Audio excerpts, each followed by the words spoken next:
This was the Gilded Age, a beautiful name for a brutal truth. Gilded means covered in gold, not made of gold. Covered. Underneath the shine, there was something darker. Exploitation, inequality, and a nation where the wealthy lived like royalty while millions survived on scraps. And Biltmore was the ultimate monument to that era. A palace built in the New World not to serve a country, but to serve a name. That name was Vanderbilt. And if you understand the Vanderbilts, you understand why Biltmore exists. Their money did not come from luck. It came from domination. From railroads that controlled the flow of America. From the ability to move goods, move coal, move steel, move people, and collect payment from every breath the country took. They were not just rich. They were a system. And one Vanderbilt in particular decided to turn that system into stone. George Washington Vanderbilt, too. A man who did not chase politics or war. A man who chased something far more dangerous. Permanence. He wanted a legacy that could not be argued with. He wanted proof that his bloodline belonged in history the way European aristocracy belonged in history. Not as businessmen, but as dynastic rulers. So he chose a mountain. He chose isolation. He chose control. And he began building a mansion so large that it felt like a private city.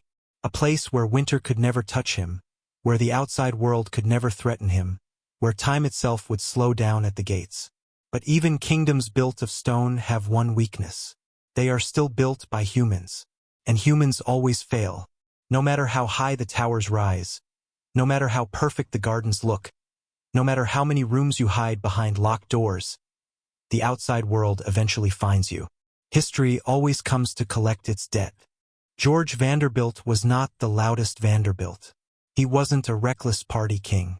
He wasn't the type to storm into a room and demand attention. That was the style of many robber barons. Men who wore their wealth like armor and made sure everyone could see it shining. George was different. He was quieter, colder, and in some ways more dangerous because he didn't build Biltmore out of ego alone. He built it out of vision. The kind of vision that becomes obsession. He was educated, cultured, deeply interested in art, literature, and science. He collected books the way other men collected power. And when you collect books, you begin to believe you can collect the world too. George wanted a home that wasn't just luxurious. He wanted a home that looked eternal. Something that could stand for centuries and still feel relevant. Something that would outlive him, outlive his critics, outlive the era that created him. He hired the best. Architect Richard Morris Hunt, the man who shaped America's richest dreams into reality. And landscape architect Frederick Law Olmsted, the designer of Central Park, a genius of nature made artificial. These were not normal hires. These were statements. George wasn't building a big house. He was building a legend. Construction began in the late 1800s, and it moved like a military operation. Stone was hauled from far away. Workers labored through brutal conditions. Entire roads were built just to bring materials up to the site. Forests were cut. Land was reshaped. The earth itself was forced into obedience. This wasn't just architecture. It was conquest. And the numbers are almost obscene. Biltmore would become the largest privately owned home in the United States. Hundreds of rooms, massive halls, a banquet room like a cathedral, a library that felt like a fortress of knowledge, hidden tunnels and service corridors so the staff could move like ghosts, unseen, keeping the illusion of effortless perfection alive. This is the story of Biltmore, the greatest private mansion ever built in America. A dream carved in stone, a symbol of wealth so extreme it feels fictional, and the quiet tragedy behind it. The truth that even the biggest mansion in the country cannot protect you from what comes after the Golden Age ends. George Vanderbilt was not the loudest Vanderbilt. He wasn't a reckless party king. He wasn't the type to storm into a room and demand attention. That was the style of many robber barons. Men who wore their wealth like armor and made sure everyone could see it shining. George was different.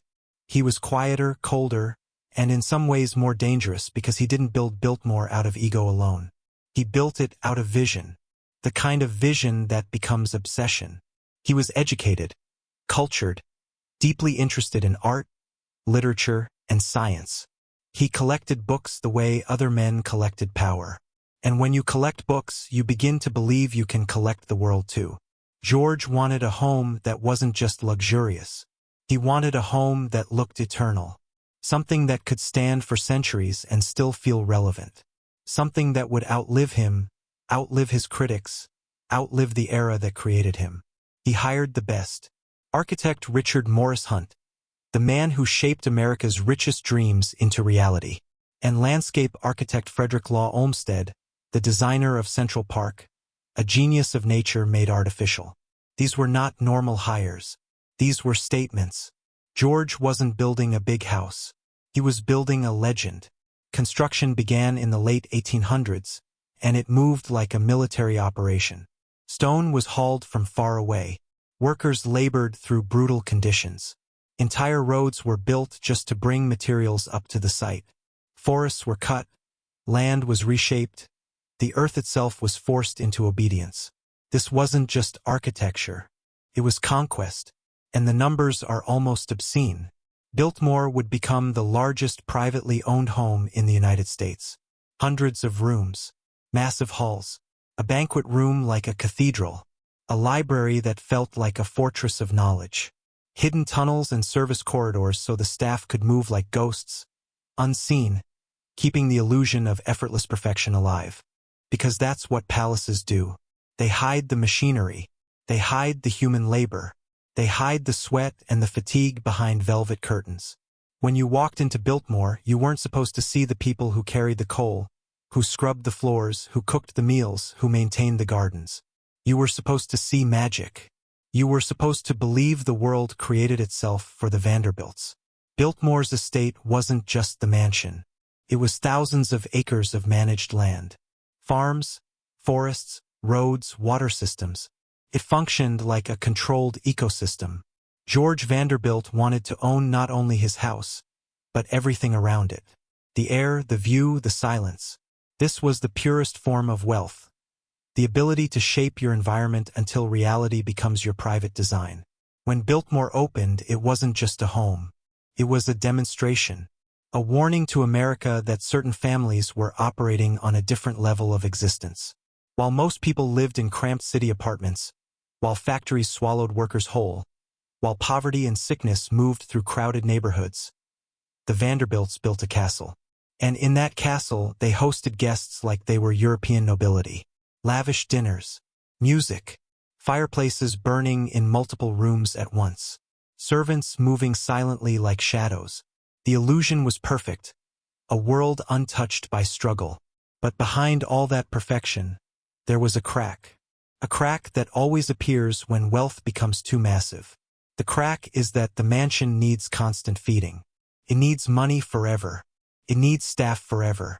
It needs repairs forever. And the moment the flow of fortune slows, the palace starts to die. George could build Biltmore because the Vanderbilt money seemed endless. But no fortune is endless. Not even in America. Not even for kings of railroads. Because the Gilded Age was already beginning to rot from inside. The taxes would rise. The public mood would shift. The cost of maintaining a private kingdom would become a nightmare. And the world that created the Vanderbilts would begin demanding payment for what it had allowed them to take. Biltmore was built as a symbol of permanence. But permanence is an illusion. Even stone can't outlast history. There is a moment when you walk into Biltmore's Grand Hall and you feel something in your chest tighten. Not from beauty, but from scale. The ceiling rises like a cathedral. The stone columns stand like they were carved for a temple. The fireplace is not a fireplace, it's a monster mouth. And everything about the room is designed to do one thing: make you feel small. Not because you are physically small, but because you are socially insignificant in this universe. This is how power works when it becomes architecture. It doesn't argue. It doesn't explain. It simply exists, and the existence itself is the message. Biltmore's luxury was not subtle. It was calculated. The dining hall could host enormous feasts.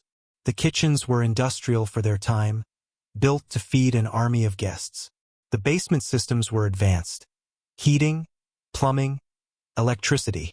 This mansion didn't just look like an ancient castle, it was wired like a modern machine. That combination is what made it terrifyingly ahead of its time. It wasn't nostalgia. It was dominance. And then there were the hidden worlds. The servant corridors, the staff rooms, the service tunnels. Like veins in a massive body, they allowed invisible workers to keep the palace alive without breaking the illusion. Because the illusion was the true product. The Vanderbilts weren't selling comfort. They were selling a fantasy of effortless superiority.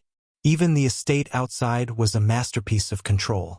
Olmsted reshaped the land, built paths, designed gardens. The forests weren't wild. They were managed. The farms were planned. The landscape itself became an extension of the mansion's ideology. Nature, too, could be owned and perfected. But here is the truth most people never consider. A mansion this large is not comfortable. It's cold. Not just in temperature but in feeling, because space that massive isolates you. It disconnects you from normal human life. You can walk through 50 rooms and not feel warmth. You can sit in a grand salon and feel like you are sitting inside a museum of your own existence. And that can hollow a person out, slowly, silently, until the wealth becomes a cage. George Vanderbilt married Edith Stuyvesant Dresser, and for a time, Biltmore felt like it had life. The estate had a rhythm. Staff working, gardens blooming, guests arriving. It was a world that ran like clockwork. But the clockwork depended on something fragile. The economic engine of America's elite. When George died in 1914, everything changed. Because kingdoms are stable only when the king is alive to command them. Without him, the mansion became an inheritance. And inheritance is not the same as power. Inheritance is burden. Edith was left with a house that devoured money. Thousands of acres. Endless maintenance. Staff costs. Repairs. Heating. The mansion wasn't a home. It was a monster that required constant feeding.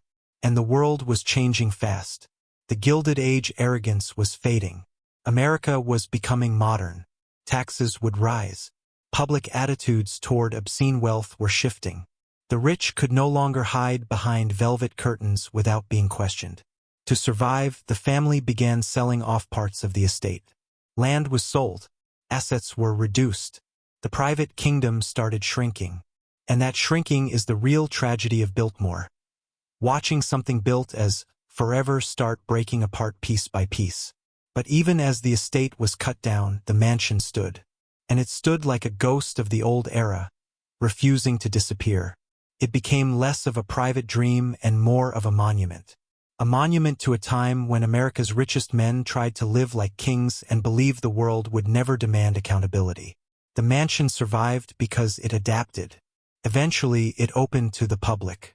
It became a tourist destination, a business, a machine that generated money the way railroads once did. And that survival is bittersweet, because to keep the palace alive, it had to become what it was never meant to be: accessible. The greatest private mansion in America became something else, a product. The kingdom became an attraction. The legacy became a ticket price.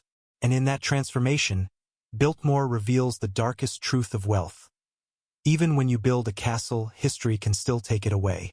Not with fire, not with war, but with economics, with time, with the slow pressure of a society that refuses to keep feeding your dream forever. Biltmore survived into the 20th century, but it survived like a creature wounded and refusing to die. Its walls remained beautiful, but the idea behind them had cracked. America had entered a new age, an age where fortunes were still massive, but the old aristocratic fantasy was no longer acceptable. People wanted accountability. They wanted fairness. They wanted to know why some families lived like royalty while others struggled to eat. The Great Depression shattered illusions across the nation. And mansions like Biltmore became symbols of imbalance. Even if the Vanderbilt family still had wealth, the culture around them changed. The world that once applauded excess now stared at it like a crime scene. And yet the mansion endured. It endured through careful management, through painful decisions, through turning private glory into public business. That is the secret of Biltmore's survival. Adaptation through sacrifice. selling land, opening doors, turning secrecy into spectacle. But there is a darkness inside that survival. Because when you open a palace to the public, you preserve the structure, but you kill the dream. The mansion becomes a shell of what it was. Guests walk through rooms that once held real private life, but now they hold curated narratives. The staff becomes service again, but now it's hospitality, not loyalty. The gardens become photo backgrounds, not private paradise. Biltmore becomes haunted in a new way, not by spirits but by absence. The absence of its original purpose. The absence of a private kingdom. The absence of the belief that one family could own an empire forever. During World War II, Biltmore played another role. Priceless art was stored there for safekeeping. The mansion became a vault, a protective shell against global chaos. The irony is almost poetic. A house built as a monument to wealth became a hiding place for cultural treasures during war. The palace that represented excess became a shield for civilization's fragile artifacts. But even in that moment, you can feel the underlying tragedy. Because Biltmore was never truly safe. It always lived at the mercy of history, could not defend itself against changing economics, could not defend itself against new laws. It could not defend itself against the shifting moral climate of America. And in the end, the mansion story becomes a story of endurance, but also of surrender. The Vanderbilt dream of permanence was lost. The family did not remain the untouchable royalty George imagined. The estate became a business, a brand, a preserved corpse of an empire, kept alive by visitors who pay to walk through the bones of a golden age. This is the hidden horror of America's grand mansions. Not that they fall into ruin like haunted houses. Many don't. The true horror is that they survive by becoming museums, by becoming nostalgia, by being consumed by the public as entertainment. The mansion that was built to separate the Vanderbilts from normal life now invites millions of normal people inside. And that is the ultimate reversal. The palace is still massive, still beautiful, still overwhelming. But it belongs to time now, not to a dynasty. And yet, even as a museum, Biltmore still does what it was designed to do. It still makes you feel small. It still reminds you that America once produced fortunes so huge they could build castles. It still whispers the same message. For a moment in the Gilded Age, some people lived above reality. And they believed it would never end. But it always ends. Biltmore stands today as one of the most famous estates in the United States. Polished, preserved, admired. Tourists walk its halls, take photos, buy souvenirs. Weddings happen on the grounds. The gardens bloom each spring like nothing ever went wrong. And on the surface, it looks like a victory. A mansion that survived. A piece of the past that refused to disappear. But survival is not the same as triumph. Sometimes survival is simply a different kind of death. Because the original Biltmore, the private kingdom, the aristocratic fantasy, the dream of permanence is gone. What remains is an echo. A carefully managed echo of the Gilded Age. A beautiful shell carrying the weight of a time when wealth was worshipped like a god. And that is the dark story here. Not that the mansion fell apart, but that the mansion reveals the truth about all extreme wealth. It is temporary, no matter how much stone you stack against time. George Vanderbilt built Biltmore to outlive history. But history outlived him. The mansion became proof that even kings of industry cannot buy immortality. They can only delay the inevitable. They can only build larger walls to keep reality out. But reality always arrives, quietly, with paperwork and taxes and changing economies, with public opinion and generational decay. Biltmore also exposes another uncomfortable truth. The wealth that built it came from a system that was never meant to be fair. Railroads, labor, industrial dominance, the machinery of America that enriched a few and consumed many. The mansion stands like a monument carved out of that imbalance. It is beautiful, yes, but it is also evidence. Evidence that America's golden age was gilded for a reason. Shine on the outside, brutality underneath. And maybe that is why Biltmore fascinates people. It's not just architecture. It's a doorway into a contradiction. A country that prides itself on equality, building a castle for a private citizen. A nation that rejects monarchy, creating a royal palace anyway. Biltmore is America confessing, in stone, that it has always been obsessed with kings, even when it pretends it isn't. So when you stand outside those gates, looking at that massive structure rising above the trees, you're not just looking at a mansion. You're looking at a dream that almost became permanent. A dream that tried to rewrite the rules of the new world. And the final image is haunting in its simplicity. The mansion remains. The dynasty fades. The era disappears. The people who built it, the people who served it, the world that worshipped it, all gone. And the castle stays behind like a fossil, reminding anyone who looks at it that wealth can build almost anything, except a future that belongs to you forever. Biltmore survived. But it survived by transforming into something George Vanderbilt never wanted. A public monument to private excess. A kingdom without a king. A palace without a dynasty. A dream preserved as a museum. And that is the Empire of Gold. Beautiful, enormous, and ultimately powerless against time.